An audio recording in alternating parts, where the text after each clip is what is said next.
হজে গিয়ে সব থেকে মজার বিষয় হলো শয়তানকে পাথর মারা। আর কিছু কিছু লোকের কাজ দেখে তো আমি হাসতে হাসতে শেষ। পাথর মারা দেখে মনে হয় শয়তানের উপরে তার রাগ সব থেকে বেশি। আপনার ভাগ্যটা কত ভালো, আপনি আল্লাহর ঘরও দেখে আসলেন, রাসূলের রওজা শরীফও দেখে আসলেন।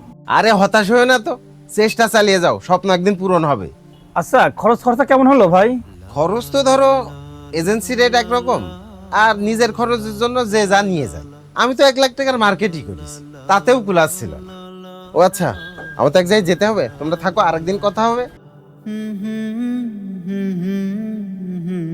ভাইরে, হজ তো কইরে এসলো, সে তো এলাকায় সুদে টাকা লাগিয়ে বেড়ায়।